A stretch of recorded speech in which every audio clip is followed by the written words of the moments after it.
The house on Hollow Creek Road had been empty for decades, a decaying relic tucked away behind overgrown weeds and rotting trees. Everyone in the town of Ashford knew the stories. The previous family had vanished without a trace, neighbors swore they saw lights flickering at night, and some claimed to hear a child crying from the attic when the wind blew just right. When the Johnsons moved in, they didn't believe any of it. They were a practical family. David, his wife Karen, and their teenage son, Tyler. They thought the stories were nothing more than local superstition, the kind of ghost tales small towns told to scare kids. The first night was unremarkable, save for the house groaning under the weight of its own age. The ceilings creaked, the floorboards moaned, and the wind rattled the windows. Tyler, curious and restless, wandered the house, his flashlight cutting through the darkness, and discovered strange scratches on the walls, nearly invisible under layers of dust. They looked almost like claw marks. He thought little of it at the time, assuming it was from moving furniture or the house settling. By the third night, things had begun to feel wrong. Karen woke to find all the mirrors in the house fogged over, as if someone had breathed on them from the other side. When she wiped one with her sleeve, a word appeared etched into the glass: leave. She froze, staring at it, but by morning it was gone. She thought she must have imagined it, or perhaps it was a trick of the condensation. David didn't believe her, laughing it off and telling her stress from the move was getting to her. Tyler, however, wasn't convinced. He began hearing soft whispers at night, indistinct at first, but gradually forming words. Sometimes it called his name, sometimes it muttered things like, "Don't sleep," or "She's watching." One night, he saw a shadow move across the hallway. Slender, almost human, but wrong. It paused at the top of the stairs, and for a moment Tyler felt like it was staring directly at him, even though it had no face. He blinked, and it vanished. The Johnsons tried to maintain a sense of normalcy. They cleaned, unpacked, and made the house livable. But the incidents escalated. Doors that were closed would open on their own. Lights flickered constantly. Objects moved inexplicably. Books falling off shelves, dishes sliding across countertops. The air sometimes carried a chill so intense that it burned their lungs, and there was a smell, metallic and sour, that seemed to come from nowhere. Karen began documenting the events, taking photographs, keeping a journal. In one picture, she captured what looked like a figure standing behind Tyler, blurry but unmistakable, tall, dark, and featureless. In another, a shadow stretched unnaturally across the living room wall, with fingers that seemed far too long for a human hand. David still tried to rationalize it, blaming shadows, old wiring, or faulty lighting, but even he couldn't explain the scratches that appeared on the kitchen cabinets overnight. One evening, Tyler woke screaming. He had been in his room playing a video game when the lights went out. When Karen rushed in, she found him crouched in a corner, alive, shaking and pointing at the ceiling.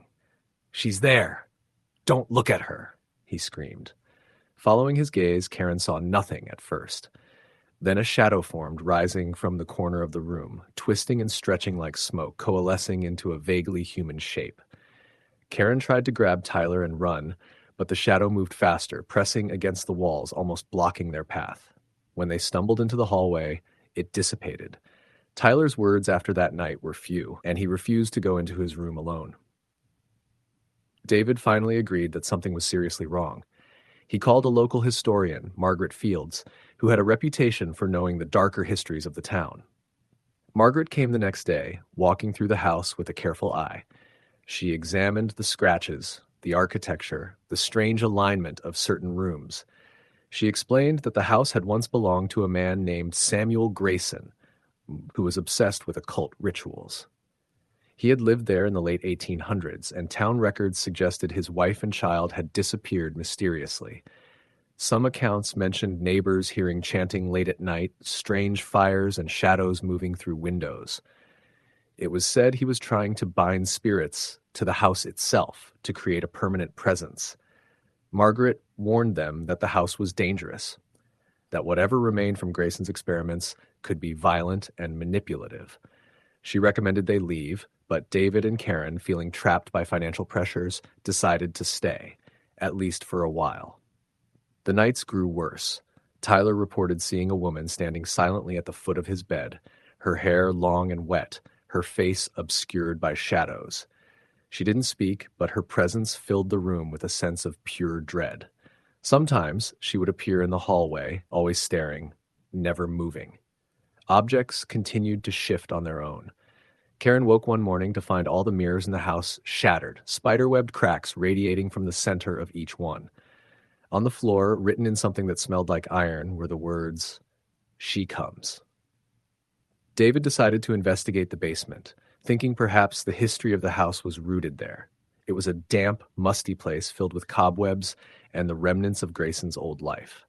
Among the junk, he found a hidden door, nearly invisible behind old shelving. Inside was a small chamber, walls lined with old journals and strange symbols etched deep into the wood. The air was thick and choking, and there was a faint smell of decay. One journal belonged to Grayson himself, detailing his experiments with summoning spirits and binding them to the house. His final entries were frantic, describing how he could feel the spirits resisting him, clawing at the edges of reality, and how he feared they would escape if the rituals were incomplete. That night, everything fell apart. The house seemed alive, breathing and shifting around them.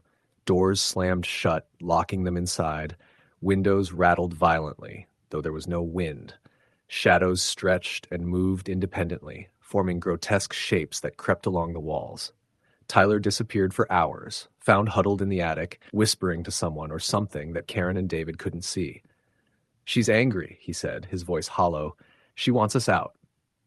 Desperate, they called Margaret again, who arrived with protective charms and ancient prayers. They tried to perform a cleansing ritual, chanting and using salt lines and candles.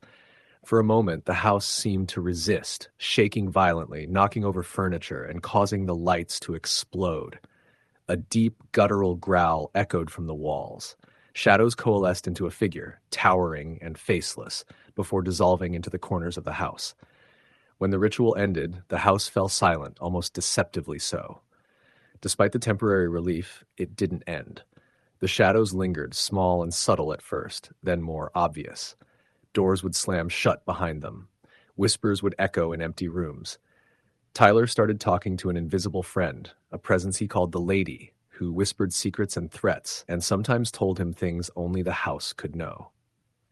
Eventually, David and Karen realized that leaving the house was no longer simple. Vehicles broke down when they tried to drive away. Roads would disappear in dense fog, only to reappear if they returned home. The house seemed to exert control, keeping them trapped. Neighbors reported hearing cries and footsteps late at night, though the house appeared empty from the outside. Months turned into a year. The Johnsons became shadows of themselves, gaunt, exhausted, haunted. Tyler was forever changed, speaking in a voice that occasionally wasn't his own, moving objects with an unexplainable force. David and Karen tried everything, rituals, prayers, even moving their beds into different rooms, but the house's presence was unyielding. Then, one winter night, Tyler vanished. Karen and David searched desperately, but he was gone. In his room, the words "she takes" were etched into the floorboards in the same metallic substance they had seen before. From that night on, the house seemed quieter, almost waiting.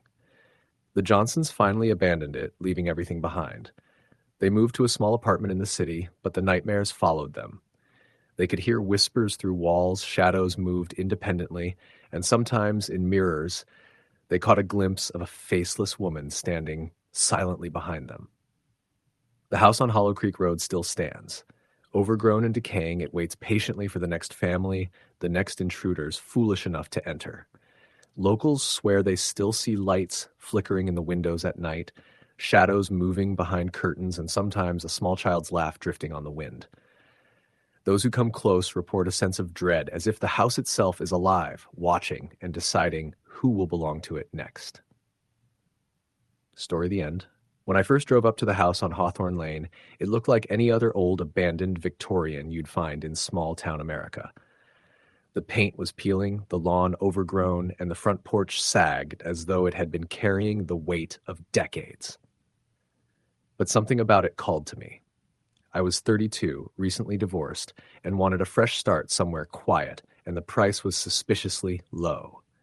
Everyone I asked about the house warned me, that place has a bad reputation. I laughed it off at the time.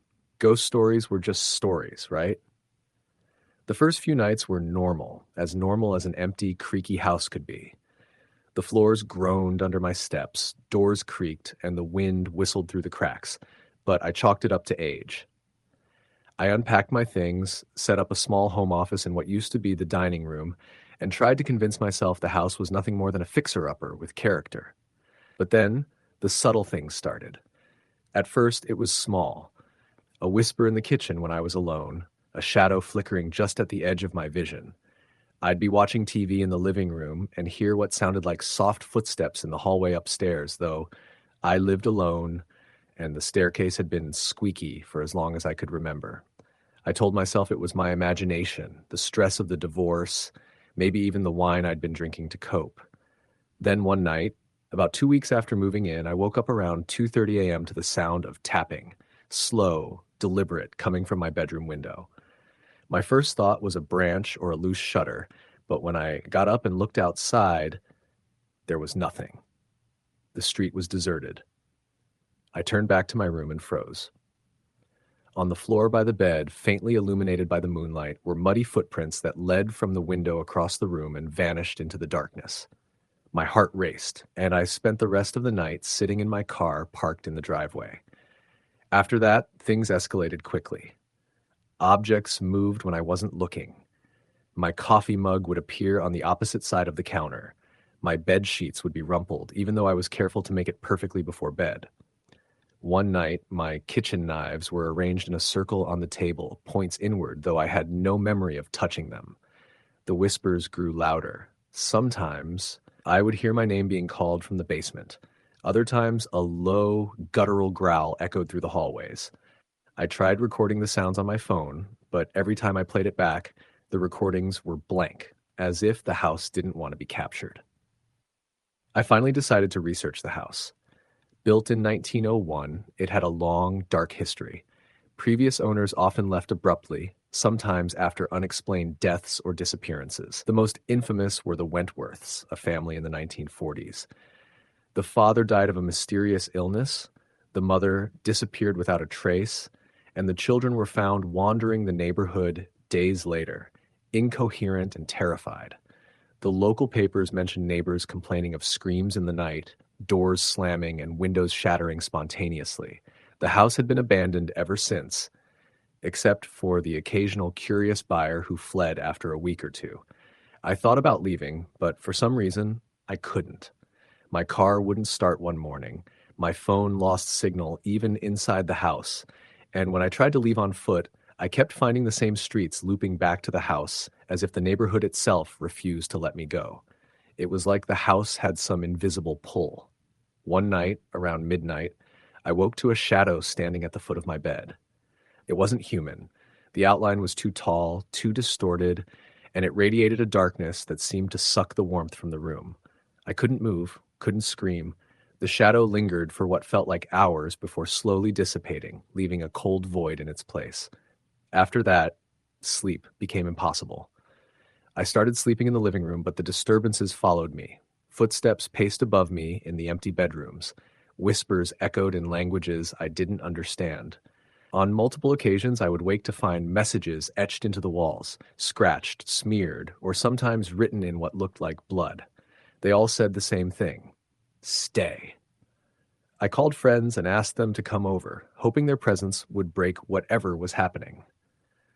They could feel it too, the sudden drop in temperature, the oppressive heaviness in the air, the sensation of being watched. One of them even swore she saw a small child standing at the top of the stairs, pale and silent, just staring before disappearing into thin air.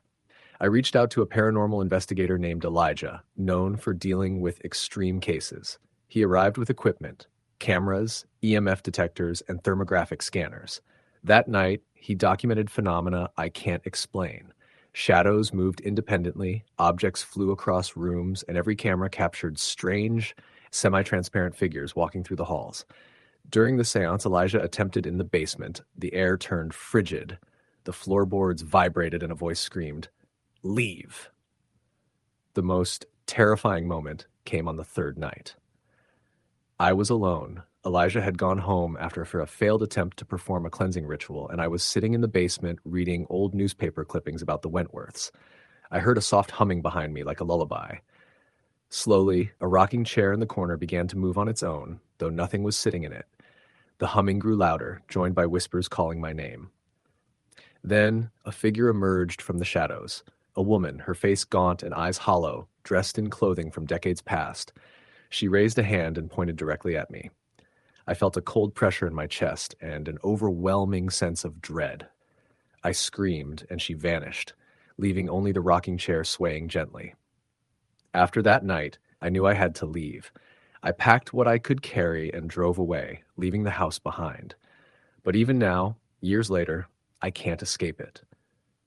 I wake up in the middle of the night to shadows moving across my room. Sometimes I hear the faint sound of tapping at my window or whispering in the corner of my apartment. It's as if the house has followed me, as if it knows I left but never really escaped. I've tried to warn people, but nobody believes me. They all say I was imagining things, stressed out after the divorce, or reading too many ghost stories. But I know the truth. Some houses aren't just buildings, they're living entities that feed on fear, trapping those who enter. Hawthorne Lane is one of those houses, and no matter how far I run, I can feel it calling me back, waiting patiently, knowing that one day I will return. I have nightmares about it still. I see the pale children wandering the halls, the shadows stretching long and impossibly thin across the walls, the whispers that never end. Sometimes I wake to find my bedroom in disarray, small scratches on the walls, or objects slightly out of place. I have learned one thing. Some houses never truly let go. And this one never will.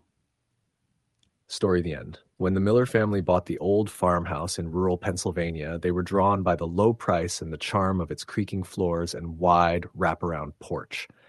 The house had sat empty for nearly 15 years, and the previous owners had left in a hurry, leaving behind furniture, dishes, and even a few worn toys.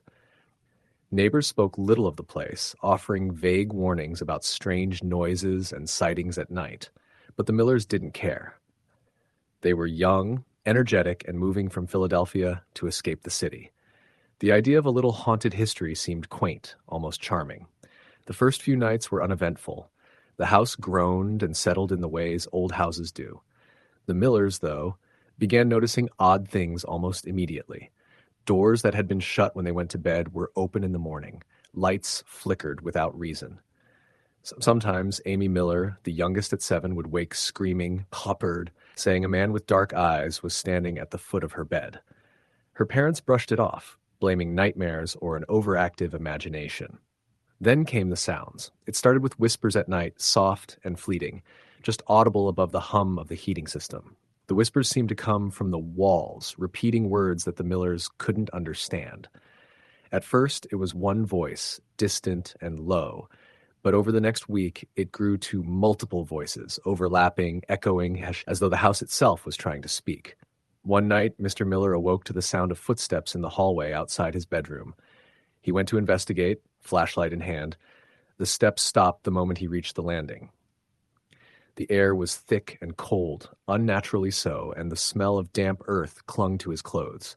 He told himself it was nothing, probably just the house settling. But then he heard it, a whisper calling his name, clear and deliberate, from the attic above. The attic had always been a source of unease. The previous owners had sealed it off, leaving the door nailed shut, and yet here was someone, or something, calling him up there. The next day, Mr. Miller tried to pry the nails free, but the wood seemed impossibly tight, resisting his efforts. That night, the whispers became louder, angrier. The Miller's dog refused to go near the stairs, growling at empty space, hackles raised. Amy began to act strangely. She would stare at walls for long periods, muttering to herself, drawing symbols with chalk on the floors and walls that no one recognized. She claimed the dark people in the house were talking to her, telling her secrets. The family tried to remove her from the attic, but she resisted with strength that seemed impossible for her size. By the third week, the house seemed alive. Doors slammed without cause, mirrors fogged over with words that disappeared when touched, and cold spots appeared randomly throughout the house. Mr. Miller tried to rationalize it, but he couldn't ignore the scratches on the walls, which were not there the day before. Furniture shifted on its own, sometimes stacked in precarious, impossible ways. The family's sleep was broken nightly by banging, growling, and the sound of heavy breathing in empty rooms. Desperate, the Millers contacted a local historian and amateur paranormal investigator named Dean Calloway. Dean arrived with a bag full of equipment: EMF detectors, voice recorders, cameras, and strange talismans. He spent 2 nights in the house, noting readings far higher than any he had ever recorded. According to him, something old, something powerful was tied to the property, and it was hostile. He warned the Millers that they were dealing with something that could not be reasoned with, only respected or driven away. The night Dean stayed, the activity escalated. Amy ran into Dean's room, screaming, her voice unnaturally deep and guttural, spouting words in a language no one could understand. Chairs lifted from the floor, spinning in midair before crashing to the ground. Shadows stretched across the walls, forming shapes that crouched and lunged, vanishing when approached. The air was thick with the scent of decaying flowers and soil, as if the house itself were breathing, alive with some malevolent intent. Dean attempted a cleansing ritual, reciting prayers and burning sage, but the shadows only hissed, retreating to the corners before returning stronger. The Millers decided they had no choice but to leave. That night they packed hastily, Amy clutching her dolls and muttering to herself. As they drove away, the house seemed to shudder behind them, groaning as though in protest.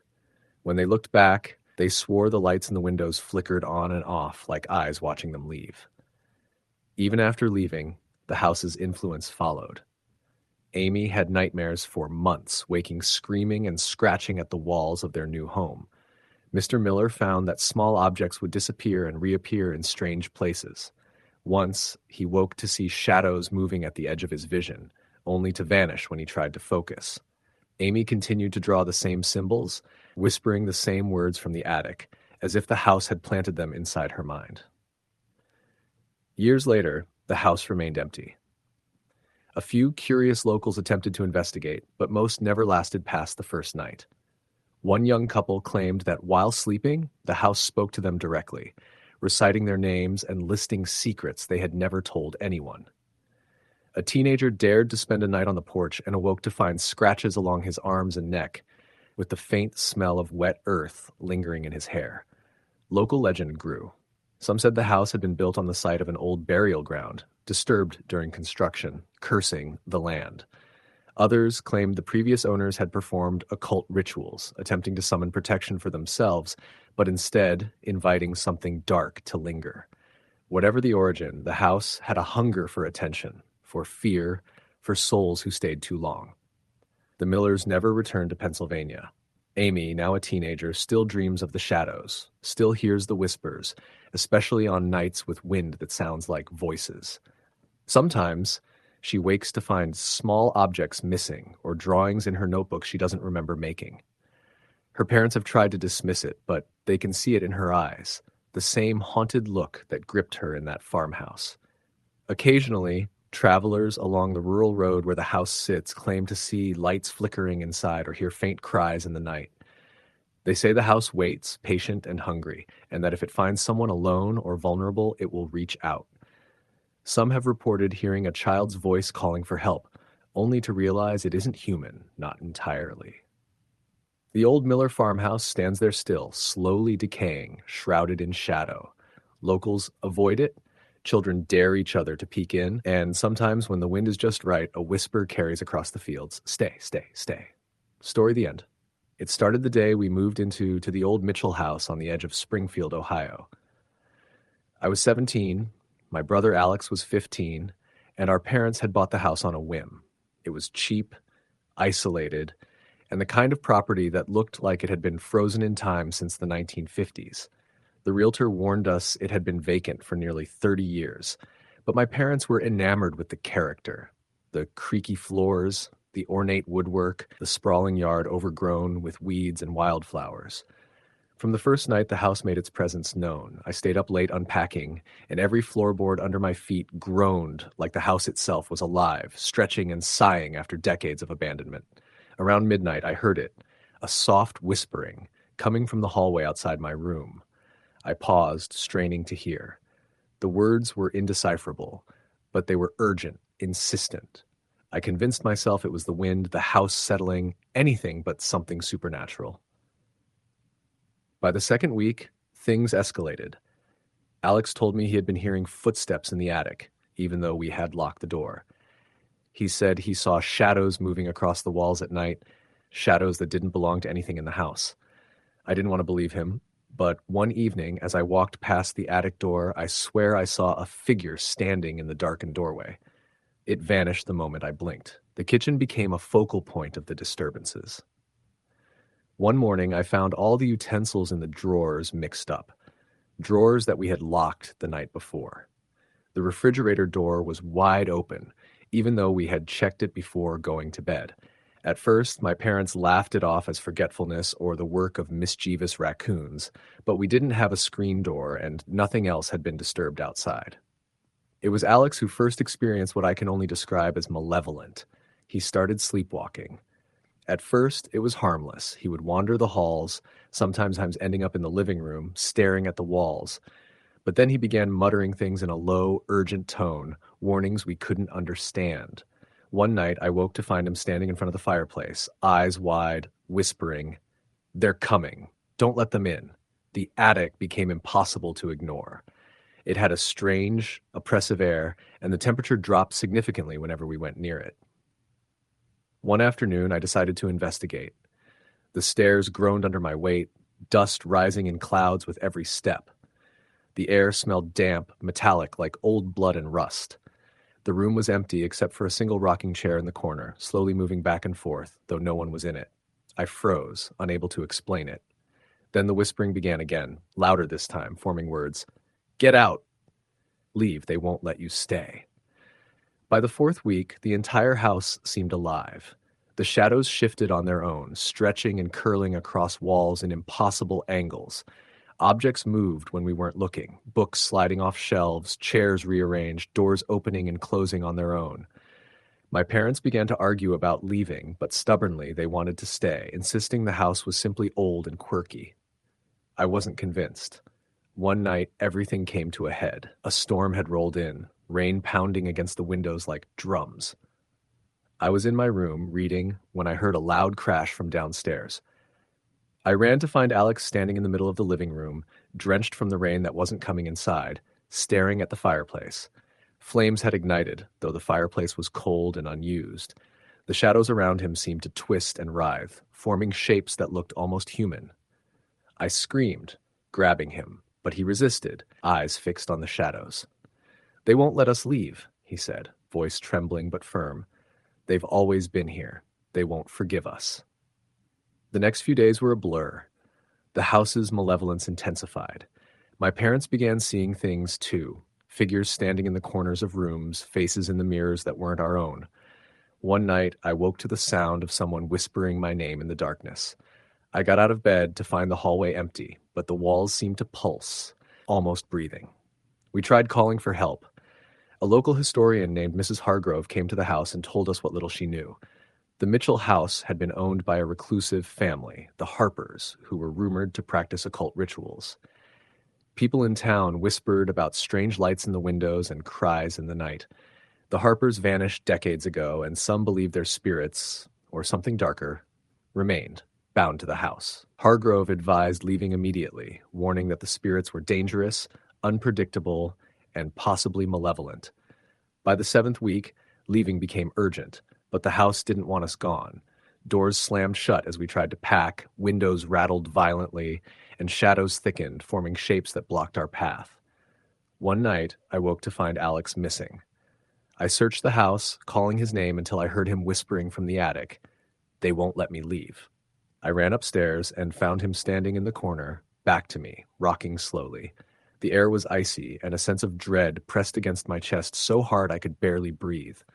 I grabbed him, shaking him, and he finally turned, eyes wide and filled with terror. Behind him, the shadows coalesced, forming human-like shapes with twisted, indistinct faces, reaching for us. I don't remember how we got out, but we did. We fled into the night, leaving everything behind. After that night, we never returned. The house sat empty, decaying, but it wasn't quiet. People who passed by at night reported hearing whispers, seeing flickering lights in the windows, and glimpsing figures moving behind the curtains. Alex and I never spoke of it for years, but the nightmares followed us. Shadows in our bedrooms, whispering voices in the dark, and the feeling of being watched never left. Years later, I learned from a neighbor that the Mitchell house had claimed other families as well. They moved in, only to leave abruptly, sometimes after experiencing similar terrors. The house seemed to feed on fear, on the presence of the living, and it never let go. My parents refused to ever talk about it again, but Alex and I both knew the truth. The Mitchell house wasn't just haunted, it was alive, and it remembered us. Even now, when I drive past Springfield and glance toward the edge of town, I can feel it watching. The windows stare like eyes, the shadows twist and shift, and the wind seems to carry whispers that chill me to the bone. No one has lived there in decades, yet the house waits, patient and hungry, ready for the next family foolish enough to cross its threshold. Story, the end. It was early October when the Parker family moved into the old Victorian house in upstate New York. The property had been abandoned for decades, a sprawling structure of weathered wood, cracked windows, and overgrown gardens that seemed to consume the house itself. For a family used to the bustle of New York City, the quiet was unsettling but appealing. The realtor spoke vaguely about the house's history, a wealthy family that had vanished in the 1930s, leaving the property to fall into disrepair, but the Parkers dismissed it as irrelevant. They were eager to start fresh, and the house was beautiful, if eerie. From the very first night, strange things began. Laying in their beds, the children, Hannah and Matthew, heard soft footsteps on the floor above them. At first, the parents assumed it was the settling of the house or animals in the attic. But the noises grew louder, deliberate, and rhythmic, like someone pacing in a calculated pattern. Matthew, who was 7, told his mother that he saw a man in the window watching him, but by the time she looked, the window was empty. The following week, Mrs. Parker noticed that her kitchen knives were not where she had left them. Drawers were opened, objects were misplaced, and on more than one occasion, she found the chairs in the living room arranged in a circle facing inward, as if for some ritual she didn't understand. Parker shrugged it off, attributing it to the children playing tricks, though both denied doing it. It escalated slowly. Hannah began waking up screaming in the middle of the night, claiming that a lady in black hovered at the foot of her bed. She said the woman never spoke, only stared with eyes too dark to see clearly, but Hannah swore the figure was real. At first, her parents dismissed it, thinking it was a nightmare, but the scratches on the wall outside her bedroom were undeniable. Long, vertical marks, claw-like, appeared overnight, yet no one could explain how they got there. Then came the basement. Mr. Parker, curious about the unused space, ventured down one evening with a flashlight. The stairs creaked under his weight, and the smell hit him immediately. A musty, sour odor, like rotting paper mixed with damp earth. At the far end, he saw what looked like faint writing scrawled on the wall. Leaning closer, he realized it was a date, 1934, followed by the words, "You shouldn't be here." Suddenly, the door behind him slammed shut, and he felt the temperature drop sharply. His flashlight flickered, then died. He ran up the stairs, heart racing, convinced he had imagined it. By the third week, the entire family felt the weight of the house. The air seemed thick, heavy, as if the walls themselves pressed in. Lights flickered at random, doors opened and closed on their own, and mirrors reflected movements that didn't correspond to anyone in the room. One morning, Mrs. Parker found the bathroom mirror smeared with something dark, like soot, in a shape that vaguely resembled a hand. It was still there hours later, but no one in the neighborhood admitted to coming near the house. One night, Matthew went missing. The family had all been in the living room watching television when he suddenly ran upstairs, claiming he had to show his mother something. Minutes passed, then half an hour, then an hour. Mrs. Parker went to check on him, only to find his bedroom empty. The window was open, the curtains flapping in the autumn wind, but there was no sign he had climbed out. They called the police, but a search of the surrounding property yielded nothing. No footprints, no tire tracks, nothing. The only clue was a small, perfectly round indentation in the carpet where Matthew had been sitting, as if the air itself had swallowed him. After that night, the house became intolerable. The whispers began, soft, almost inaudible, coming from the walls, the floors, even the furniture. They spoke in a language the family couldn't understand, though the tone was unmistakably hostile. Objects flew across rooms without cause. Mrs. Parker was once hit in the arm by a chair that had toppled itself from the dining room. The children refused to go near the basement, screaming if anyone suggested it. Desperate, the Parkers invited a paranormal investigator to the house. He arrived with cameras, EMF detectors, and recording equipment. At first, nothing happened. Then, as he was setting up in the attic, he screamed. Mrs. Parker ran upstairs to find him cowering in a corner, pointing at a shadow that stretched unnaturally along the wall. The shadow seemed to pulse, shifting shapes, forming the outline of a tall man with hollow eyes and jagged teeth. The investigator said he had never seen anything like it. He insisted the house was alive in a way that was hostile, predatory. By Thanksgiving, the family was living in terror. Hannah refused to leave her room after sunset. Matthew refused to speak of what he saw when he disappeared, and both parents were sleep-deprived, haunted by footsteps, whispers, and fleeting glimpses of figures in the hallways. One night, Mr. Parker awoke to the sound of crying. He followed it to the guest room, where he found a rocking chair moving slowly back and forth, though no one was in it. Sitting in the chair was a woman in a tattered black dress, staring at him with eyes that reflected nothing. When he blinked, she vanished, leaving only a cold void in her place. The breaking point came on Christmas Eve. The family had tried to ignore the disturbances, hoping they would cease over time, but the house had other plans.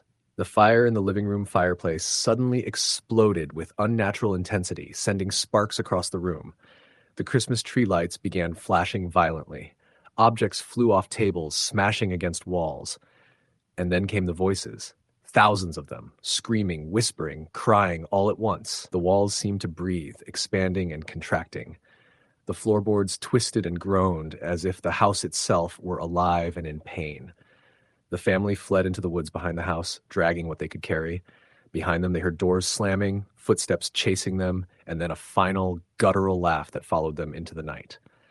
They spent that night in their car, huddled together, too terrified to return. By morning, they decided to abandon the property completely. Years later, neighbors reported strange happenings around the Parker house. Lights flickered in empty windows at night. Figures appeared in the upper stories, staring blankly. On quiet nights, people walking past claimed they could hear whispers and children laughing in the empty halls. The house itself seemed to shift subtly over time, with rooms that appeared and disappeared and hallways that led to nowhere. Hannah and Matthew, now adults, refused to speak of the house in detail, but both acknowledged that it left a permanent mark on them. Hannah sometimes wakes in the middle of the night, certain she sees the woman in black at the foot of her bed. Matthew still feels icy fingers brush past him when he is alone. The Parkers never returned, and the house remains abandoned, slowly decaying, yet somehow waiting, as if patient for the next family foolish enough to move in. Even local police officers avoid the property after dark. Stories of people vanishing, strange lights, and inexplicable phenomena have kept the town in fear for decades. Those who venture close speak of a palpable heaviness in the air, a chill that sinks into the bones, and the unsettling sense that the house is not just haunted, but alive, aware, and hungry. Story the end. When the Carters moved into the old Victorian on Maple Street in rural Pennsylvania, they thought they had found a dream home. The house was imposing, with tall, narrow windows, an overgrown garden, and a wraparound porch that seemed to promise quiet mornings and peaceful evenings. Their realtor, a cheery woman named Diane, had assured them that it was just an old house with character. But the Carters didn't realize the weight of the word character in that context. It started subtly. The first night, as they unpacked, little things went missing. Utensils, a notebook, a pair of gloves. Claire Carter assumed it was the kids or herself misplacing them in the chaos. But by the second night, the noises began. Floorboards creaked when no one was walking, whispers skated just beneath the level of hearing, and the cold patches seemed to follow Claire from room to room. By the end of the first week, Lucy, the youngest at 7, refused to sleep in her room. She described a lady with no eyes sitting at the foot of her bed, whispering secrets she didn't understand. Claire tried to dismiss it as a child's imagination, but the fear in Lucy's eyes was unmistakable. One night, Claire swore she heard faint crying coming from the basement. She called Mark, her husband, down, but the basement was empty, except for the smell of damp decay, like something had been buried there and left to rot. Mark, a man of rational thought and stubborn logic, ignored the signs at first. Old houses creak, children have vivid imaginations. But the house had other plans.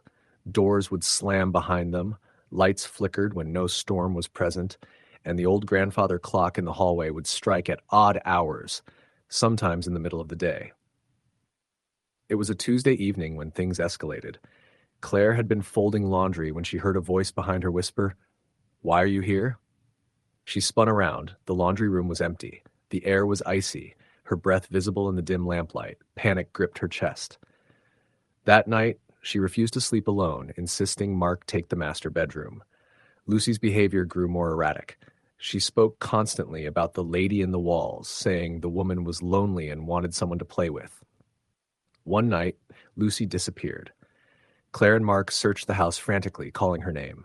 Finally, they found her standing in the middle of the living room, staring at the fireplace. "She's waiting," Lucy said softly, not turning to look at them. The Carters reached out to the neighbors, older residents who had lived in the area for decades. That's when they learned the truth about the house. It had been abandoned for nearly 40 years after the previous owner, a widow named Eleanor Whitaker, was rumored to have gone insane. Some said she killed her children. Others said she vanished entirely, leaving the house to rot. The story changed depending on who you asked, but one detail was consistent. Eleanor had loved that house so much that she refused to leave, even in death. Mark tried to investigate rationally, searching old newspapers and public records. He found Eleanor's obituary, but it didn't mention a burial. The coroner's report was suspiciously vague. Claire's research led her to a small diary in the attic, hidden behind a loose board. The pages were brittle, the ink faded, but the words were legible. Eleanor had written about shadows in the corners, voices calling her, and a presence in the walls. "It wants me," one entry read. "I cannot leave. It will take me." By the third week, the house had become impossible to live in. Lights would turn off and on at their own command, doors locked and unlocked, and the whispers grew louder, almost intelligible. The family would wake up to the smell of rot, and sometimes they could hear footsteps pacing the hallways when no one was awake. One night, Lucy's voice woke Claire again. "She's here," the girl said, trembling. Claire followed her to the kitchen, where the air felt thick, almost solid. On the wall, smeared in something dark, were the words, "Stay." They weren't written in paint or ink. It was like the house itself had inscribed them. Mark decided they needed help. They called a medium from nearby Philadelphia, a woman named Gloria, who specialized in haunted residences. She arrived at sunset, carrying a bundle of herbs and an assortment of candles. Her eyes grew wide as she walked through the front door, and she refused to step into the basement. "There's something here," she said, voice low, "something that doesn't want to be disturbed." During the ritual, the house seemed to awaken. The temperature dropped sharply. Gloria instructed the Carters to hold hands in a circle as she chanted, and the lights flickered violently. From the walls came a scraping sound, like fingernails across plaster. Gloria's voice rose above the noise. "Leave. She wants you to leave." Suddenly, the chandelier above them crashed to the floor, missing Mark by inches. The room went dark. When the lights returned, the air had cleared, but the feeling of being watched lingered. Gloria told them the house was not just haunted, it was alive in a way. It fed on fear, trapping spirits, and it had marked the Carters as its next victims. The next morning, Claire awoke to find Lucy gone again. She found her in the attic, standing before a small, dusty mirror, talking to her reflection. "She says you're hers now," Lucy whispered. Claire grabbed her, shaking her, and the girl finally looked at her with tear-streaked cheeks. Mark and Claire made a decision. They would leave, no matter the cost. They packed what they could, but the house resisted. Doors wouldn't open, the car keys disappeared, and their dog refused to leave the porch.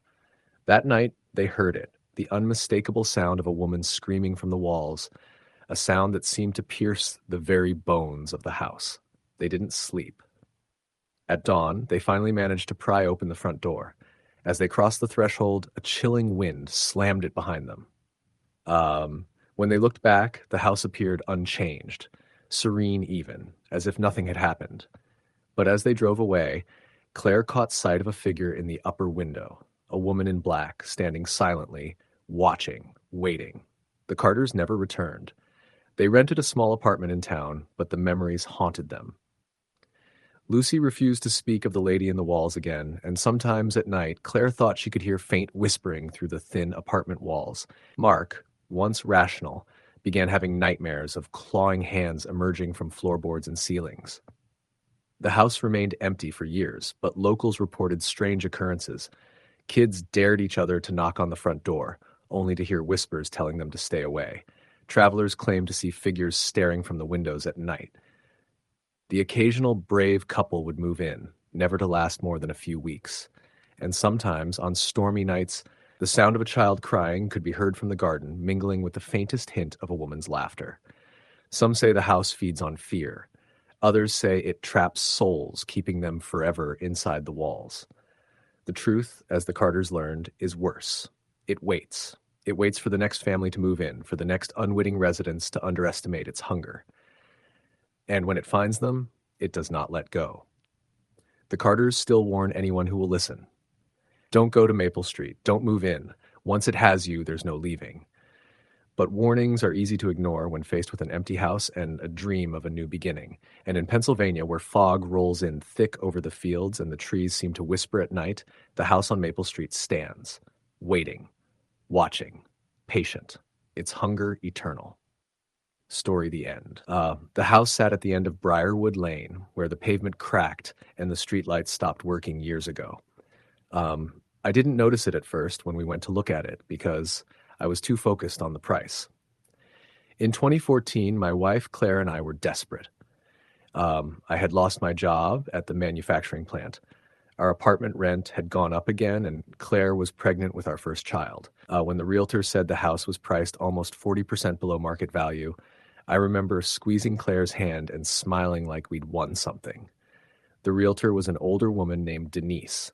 She spoke softly, avoided eye contact, and kept her purse clutched against her chest like a shield. When I asked why the house had been sitting on the market so long, she said it needed some love and quickly changed the subject. That should have been my first warning. From the outside, the house looked tired but ordinary.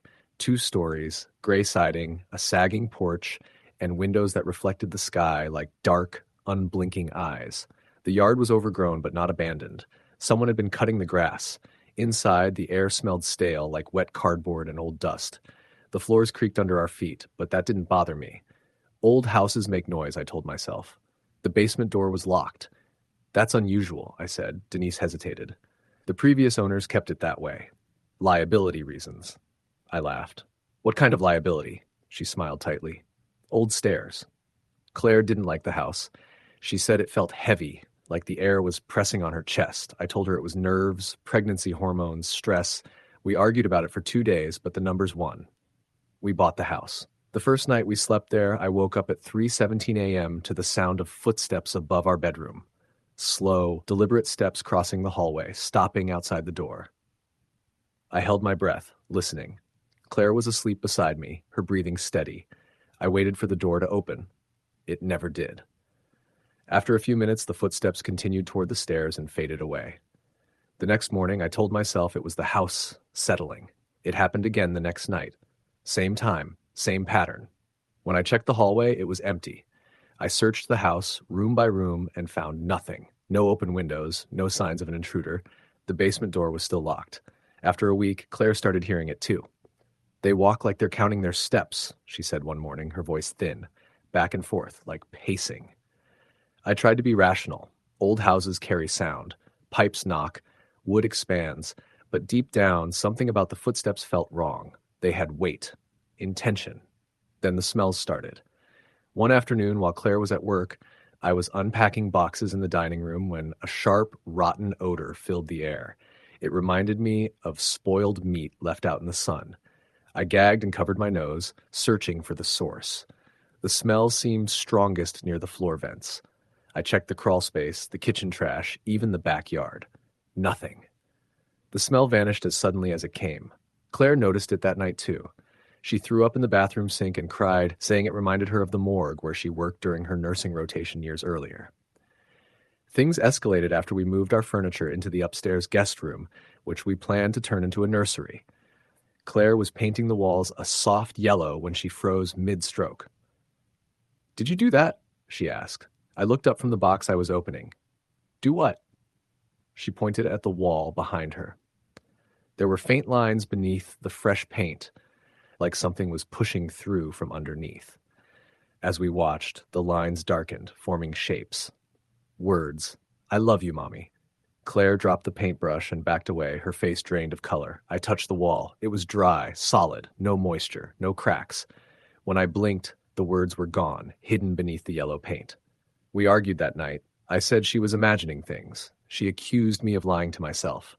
We didn't sleep. The basement door unlocked itself 2 days later. I came home from a job interview to find it standing open, the smell pouring out like a wave. The air was colder near the stairs, so cold it raised goosebumps on my arms. I called out, expecting an animal or a squatter. No answer.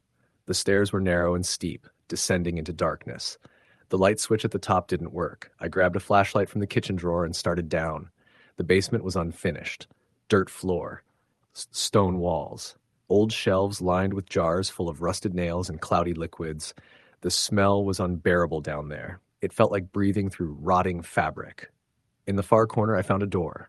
It was small, no more than 5 feet tall, set into the stone wall. There was a deadbolt on the outside. It was locked. Something scratched on the other side. I dropped the flashlight and ran. That night, the footsteps didn't stop at our bedroom door. They came in.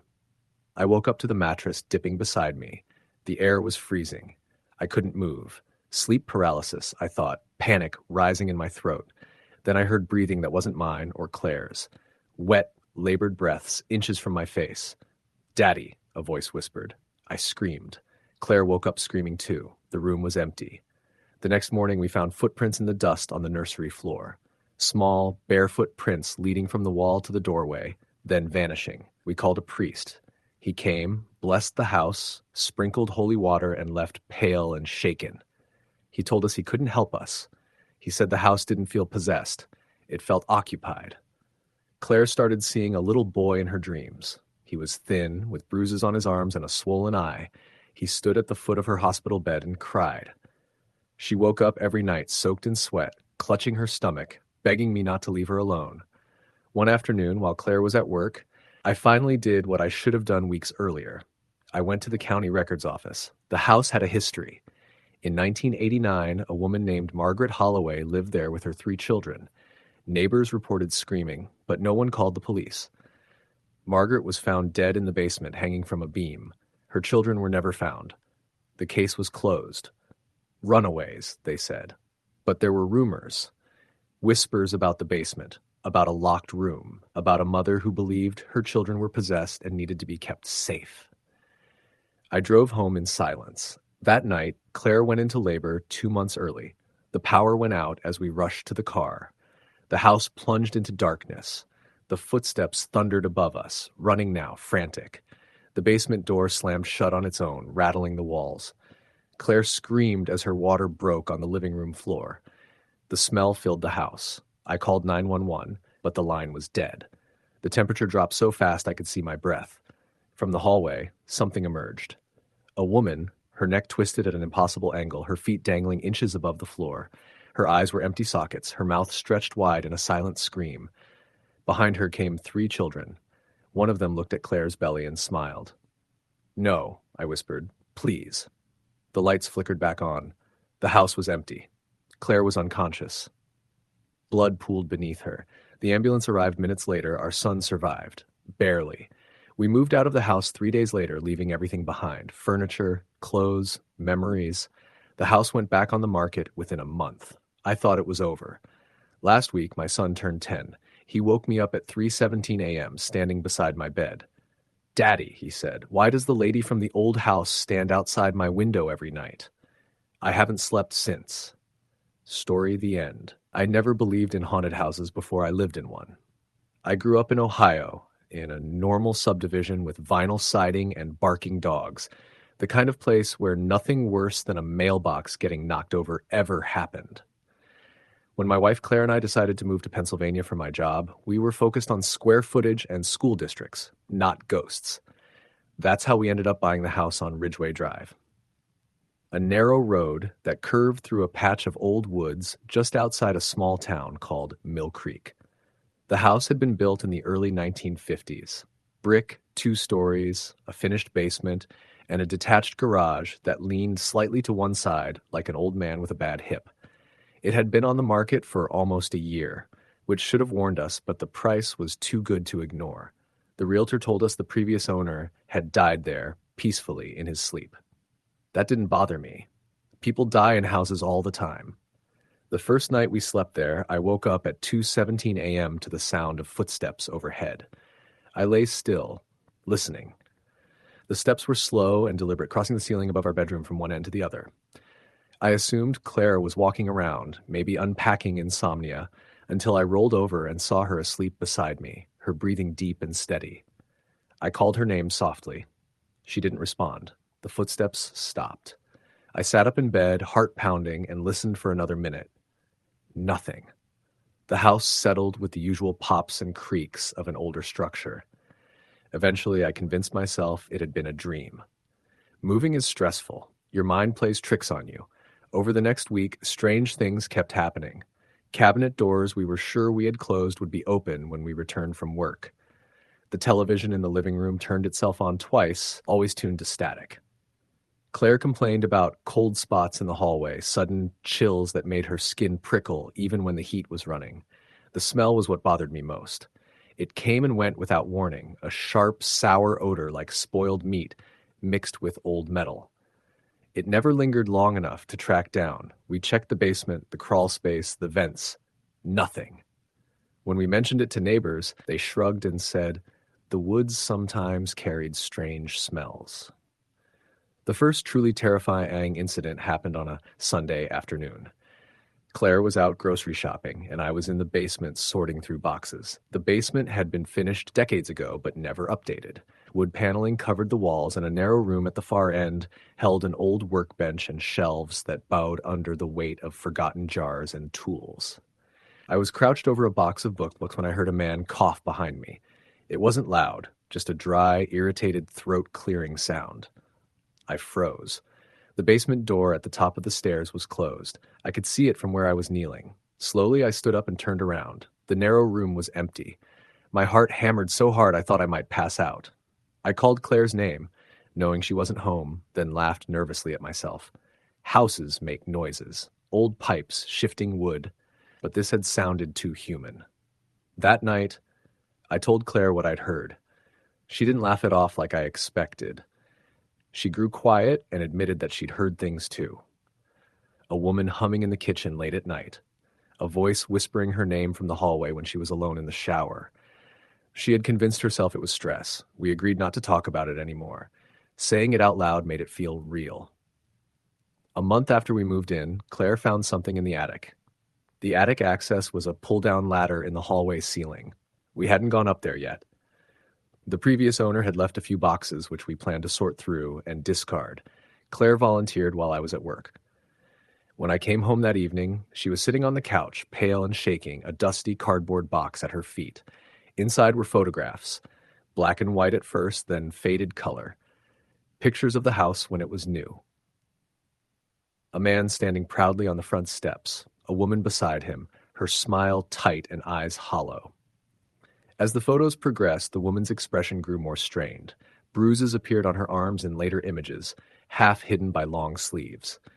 At the bottom of the box was a stack of Polaroids. They were taken in the basement, the same narrow room I had been in days earlier. In several photos, the woman was seated on a chair, her hands bound behind her back.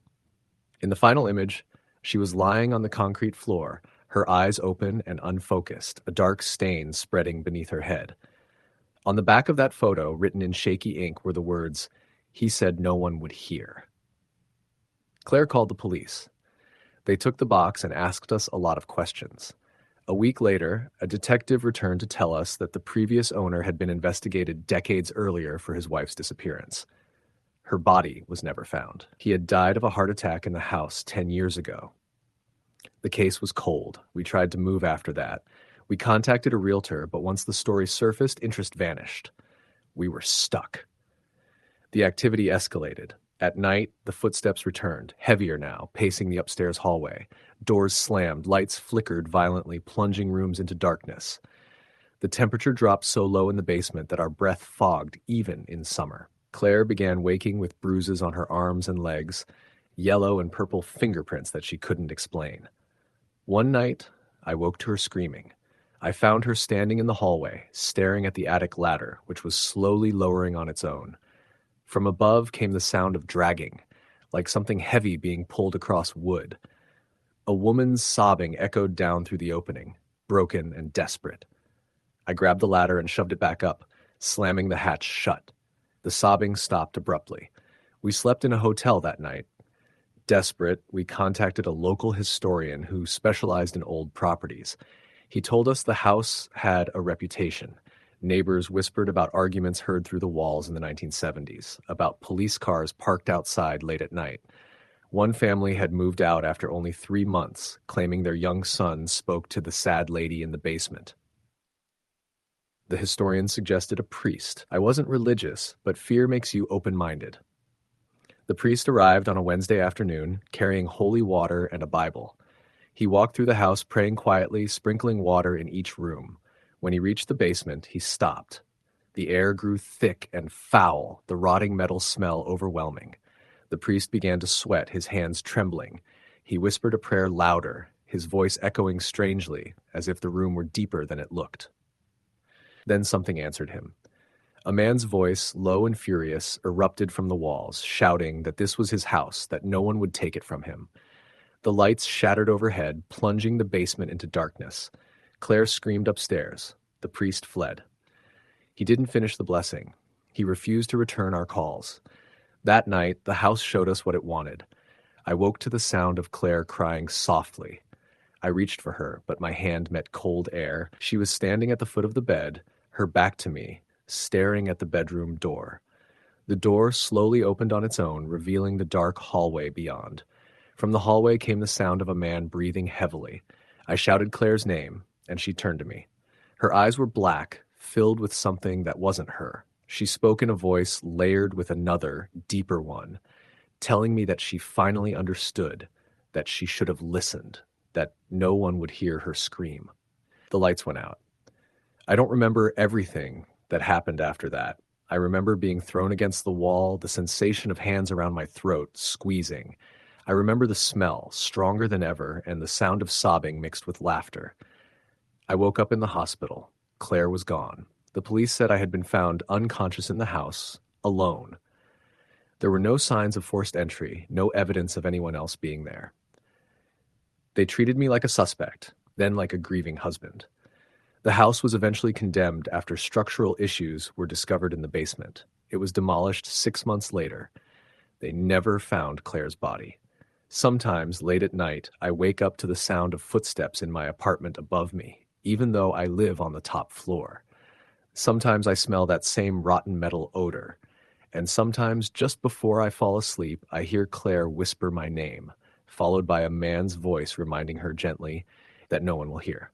Story the end. The house sat at the end of Old Mill Road like it had grown there, a long, slumped shape under cottonwood trees that never seemed to lose their leaves, even in winter. I didn't believe in hauntings when we bought it. I believed in mold, bad wiring, and the way old buildings made noise as they cooled. My wife, Erin, liked to tell people it had character. The realtor said it had been built in 1912 and had good bones. The price was low enough that we didn't ask why. We moved in during the last week of August, heat still thick in the air. The first night, I noticed the smell. It wasn't rot exactly, more like damp paper and iron. Erin said it was the basement. Old houses always smelled like that. We opened windows, ran fans. The smell stayed. The second night, I woke up to footsteps overhead, heavy ones pacing from one end of the house to the other. We didn't have an upstairs neighbor. We didn't even have an upstairs yet, that's just the unfinished attic we planned to renovate. I lay still, counting steps, waiting to hear Erin get up. She didn't. When the pacing stopped, the silence felt pressed against my ears. In the morning, Erin laughed it off. Probably squirrels, she said, or the house settling. I wanted to agree. I wanted to be the kind of man who agreed. The first week passed without incident if you didn't count the lights. The hall light would turn on by itself in the early evenings, always around the same time when the sun was low and orange through the trees. I replaced the switch, then I replaced the fixture. The light kept coming on. On the 8th night, I found the attic door open. The ladder was pulled down, the wooden steps creaking under their own weight. I stood at the bottom, looking up into the dark. The attic smelled stronger than the rest of the house. The damp paper smell mixed with something sour. I told myself Erin had been curious. She denied it. She said she hadn't gone up there yet, not without me. I went up the next day, flashlight in hand. The attic was empty except for insulation, old beams, and a single trunk pushed against the far wall. The trunk was locked. I didn't touch it. I closed the ladder, made sure it latched, and told myself to forget about it. That night, Erin woke me by squeezing my arm hard enough to hurt. "Someone's in the house," she whispered. I listened. There was breathing, slow and close, like someone standing just inside the bedroom door. I reached for the lamp. The breathing stopped, the room filled with yellow light. The door was open, but the hall was empty. We didn't sleep after that. We installed cameras the next day. 2 inside, 1 outside, 1 pointed at the attic ladder. For a while, the house behaved. The hall light stayed off, the footsteps stopped. Erin started to relax. I tried to. Then the cameras started recording movement when nothing was there. The notifications came in bursts, usually after midnight. Motion detected. I would open the app and see nothing but the grainy green of night vision. Once, I thought I saw a shape near the kitchen doorway, but when I scrubbed back, it was gone. Erin said I was seeing compression artifacts. I wanted to believe her. The first clear thing we caught was a handprint. It appeared on the inside of the back door, fingers long and smeared as if someone had pressed their palm against the glass and slid it down. The print was too big to be Erin's, too narrow to be mine. I took pictures. Erin wiped it away with a paper towel, shuddering. The smell on the towel made her gag. We started to fight about small things, about the house, about sleep. Erin said I was obsessed, always checking the cameras, always listening. I said she was in denial. We both knew we were scared. The local library had a small history room. I went there one afternoon and asked about Old Mill Road. The librarian, a woman with gray hair and tired eyes, frowned when I gave the address. She pulled out a folder without asking why. The house had been owned by the same family for almost 60 years. The father worked at the mill until it closed. The mother stayed home. They had a son. In 1978, the son disappeared. In 1981, the mother was found dead at the bottom of the basement stairs. The death was ruled accidental. The father died in 1993 in a nursing home. No mention of a trunk, no mention of hauntings, just dates and names. When I got home, Erin was sitting on the floor in the hallway, staring at the attic door. "It keeps knocking," she said. I listened. There was a soft, rhythmic sound from above, like knuckles on wood. 3 taps. A pause. 3 taps. It stopped when I put my hand on the ladder. The wood felt warm. We called a contractor the next morning to ask about sealing the attic. He went up alone and came down pale. "You got animals," he said. "Big ones." He didn't come back. The knocking moved to the walls, always in 3s. Erin started sleeping with earplugs. I started sleeping with the lights on. One night, the cameras caught something standing at the foot of our bed. It was tall and thin, its head almost brushing the ceiling. The shape was wrong, joints bending where they shouldn't. It stood there for 6 minutes, unmoving, while we slept. When I watched the footage the next morning, my hands shook so badly I dropped my phone. Erin refused to watch.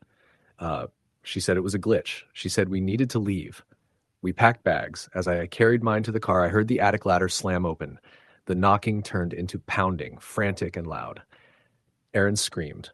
I ran back inside. The trunk was at the top of the ladder, tipped on its side. The lock was broken. Inside was a stack of newspapers, yellow and brittle, tied with twine. Beneath them, a child's shirt. Beneath that, bones. I don't remember calling the police. I remember sitting on the front steps, Erin shaking beside me, the smell pouring out of the house like breath. The police took the bones. They took the trunk. They told us to stay somewhere else. The forensic report said the bones belonged to a boy around 10 years old. He had been dead a long time. Cause of death, undetermined. We put the house on the market as is. No disclosures beyond the legal minimum. We moved into an apartment across town. For a while, the nights were quiet. Then the knocking started again. 3 taps. A pause. 3 taps. On the apartment walls, I checked the cameras. The footage showed a handprint on the inside of our door, fingers long and smeared, sliding down. We broke the lease. We moved again and again. It's been 4 years. The knocking follows us. The smell comes and goes. Sometimes I wake up to breathing at the foot of the bed. Sometimes I see a shape in the dark, tall and thin, waiting. I don't believe in hauntings. I believe in what lives with you once you let it out. Story.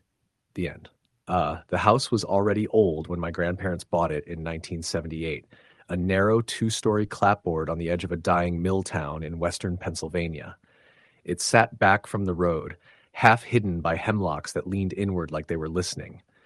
People said the land used to belong to a family that vanished during the Depression, but my grandfather laughed at that.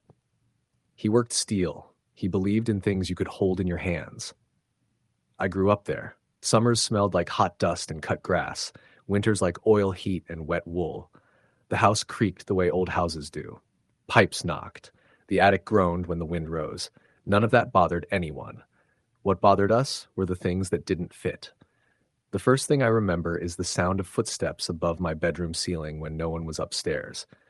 I was 7. It was late, the kind of quiet where you can hear your own blood in your ears. The steps were slow, deliberate, crossing from one end of the house to the other. I thought it was my grandfather checking windows. I called out. The steps stopped. Then something heavy dropped, like a suitcase being set down. Silence followed, thick and patient. My grandmother came running when I screamed. She searched the upstairs with a flashlight, every room, every closet. The attic door was locked. She told me the house settled at night and tucked me back into bed, her hands shaking just enough that I noticed. As I got older, the house began to feel organized around certain rules.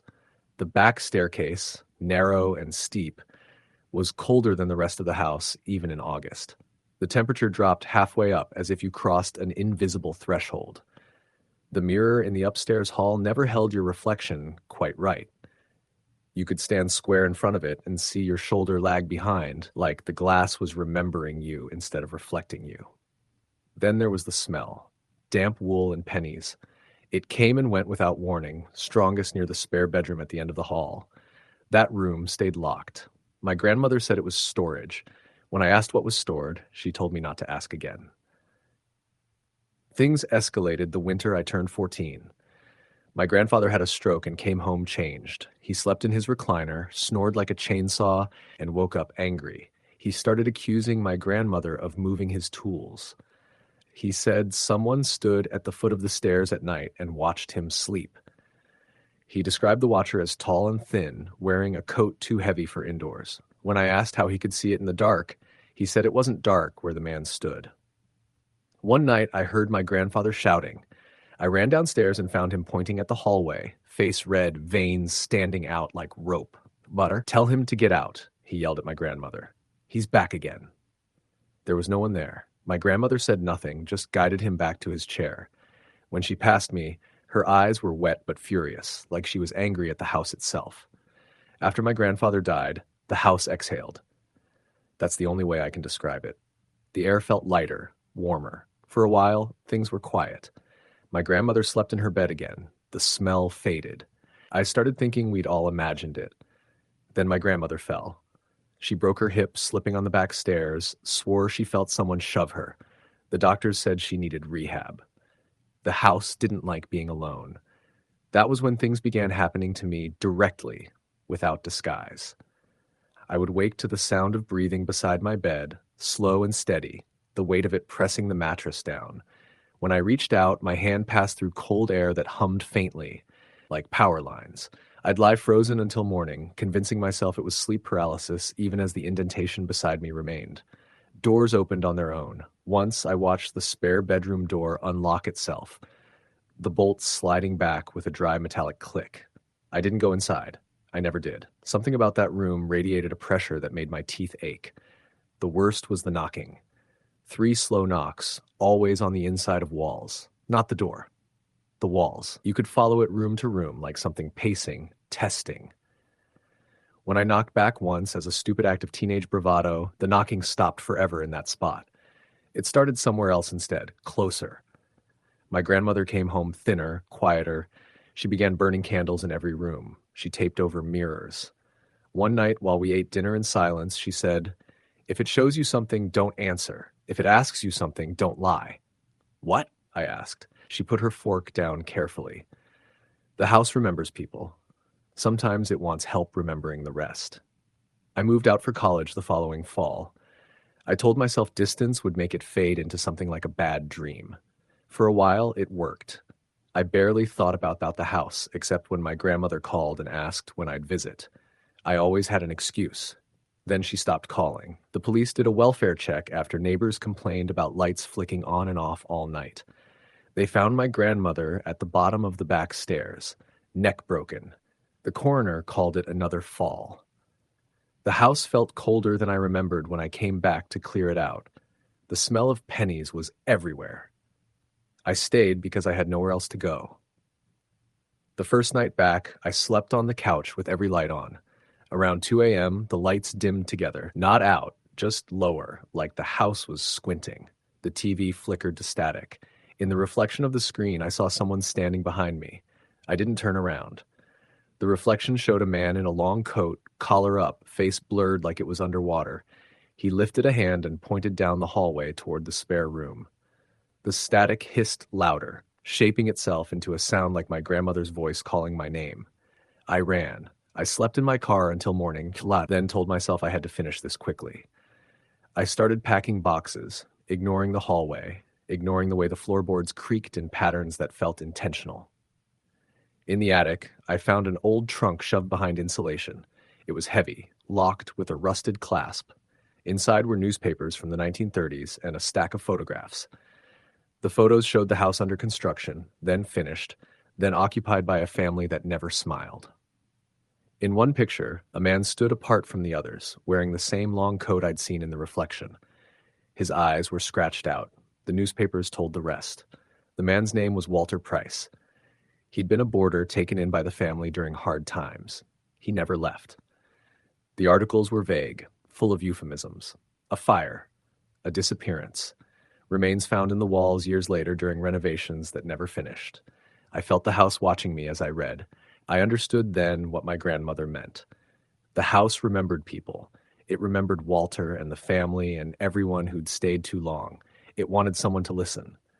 The knocking started again, close enough now that I could feel it in my chest. 3 knocks, patient. I followed them, against every instinct, down the hallway. The spare bedroom door stood open. The room was empty except for a dark stain on the floor, shaped like a man lying on his side.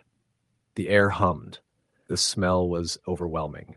The walls seemed to flex inward, breathing. I spoke without planning to. "What do you want?" The temperature dropped. The stain darkened, rose, and took shape.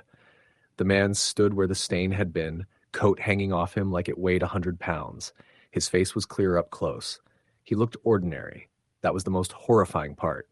He didn't speak. He reached out and pressed his hand against the wall. The knocking came from behind the plaster again, desperate now, frantic, dozens of fists. Faces pushed through the wall like it was skin, mouths open, silent. He wanted out. I backed away, shaking my head. "I can't help you." The house disagreed. The door slammed shut. The lights went out. The air crushed my lungs. I felt hands on my shoulders, my back, pushing me forward. I screamed, promising anything. The man's face changed then. He smiled. I don't remember how I escaped the room. I woke up on the lawn at dawn, the house quiet behind me, windows dark. The spare bedroom window was open.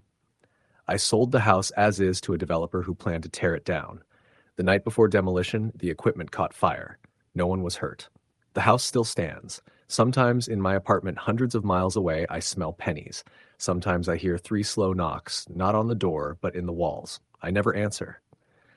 I've learned that remembering is contagious. Story, the end. The house sat back from the road like it was embarrassed to be seen.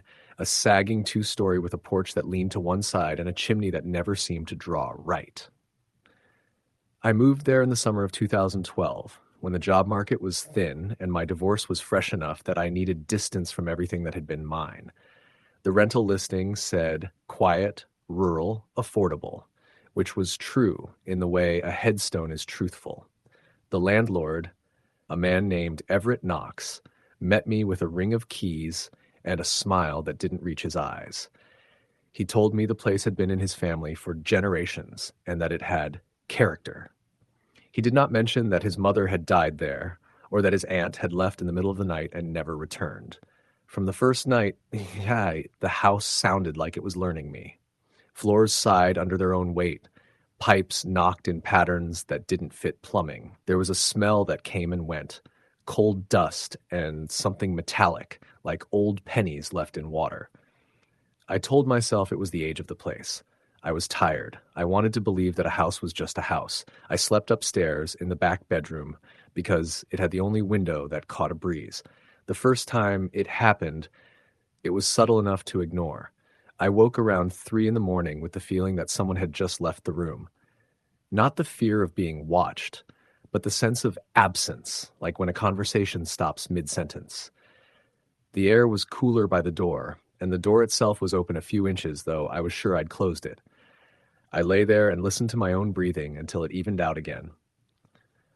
Over the next weeks, small things went missing. My keys showed up in the refrigerator. A coffee mug I used every morning appeared cracked clean through, as if it had been squeezed too hard.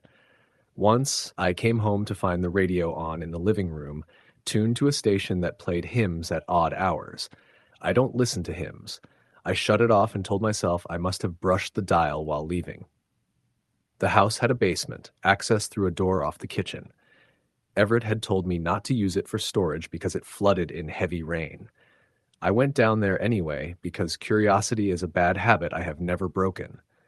The steps were steep and narrow, the light switch at the bottom dead. I used my phone flashlight and saw stone walls that wept moisture even in dry weather. In the far corner stood a wooden chair, rotted at the legs, and above it a hook set into a beam. There was no rope, no obvious purpose, but the image stuck with me. When I went back upstairs, I locked the door and slid a chair under the knob like a child afraid of the dark.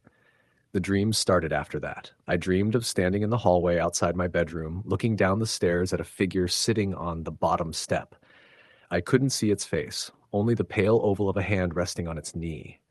In the dream, it spoke my name in my own voice, asking me to come down.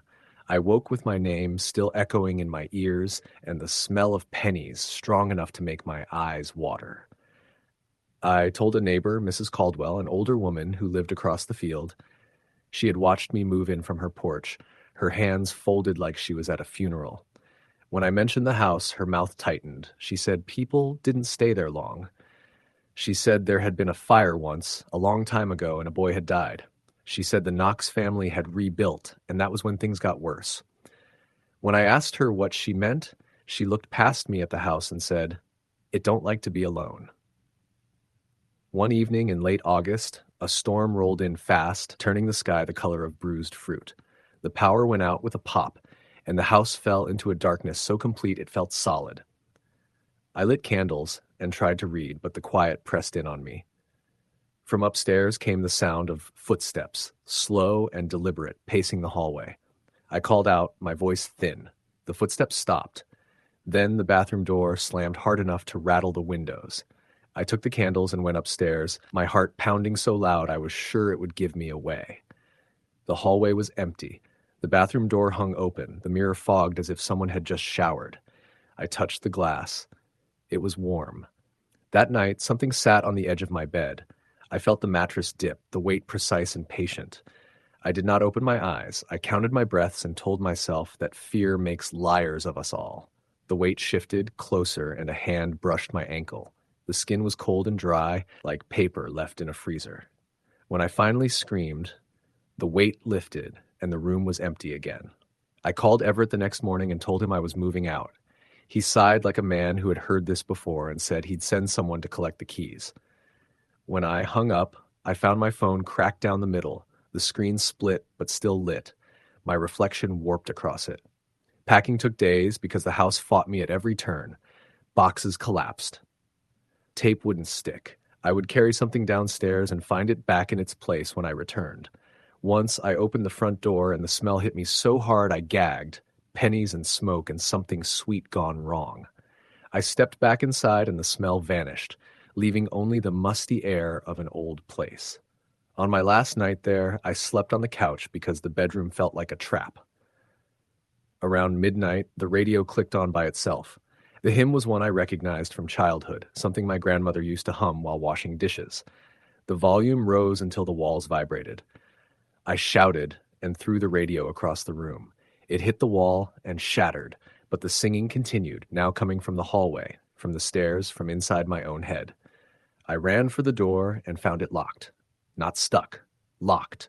The deadbolt was turned from the inside. I fumbled with it, my hands slick with sweat, and felt a breath on the back of my neck. Not warm, not cold, just present.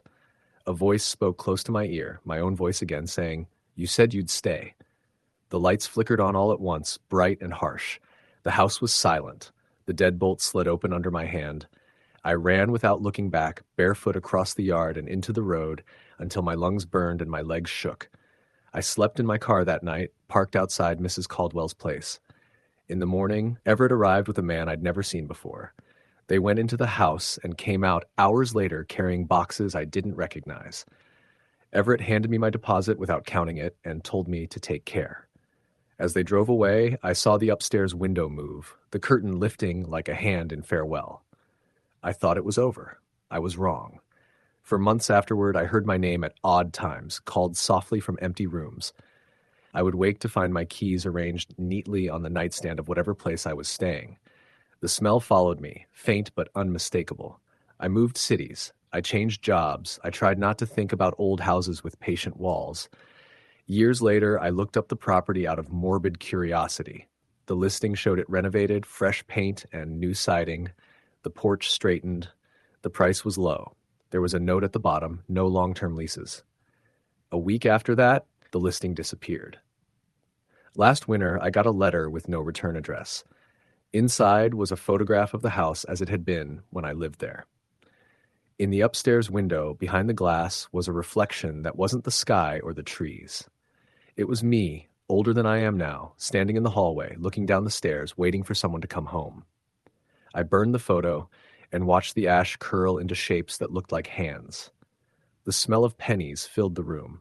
Somewhere a radio clicked on and a familiar hymn began to play. Story the end.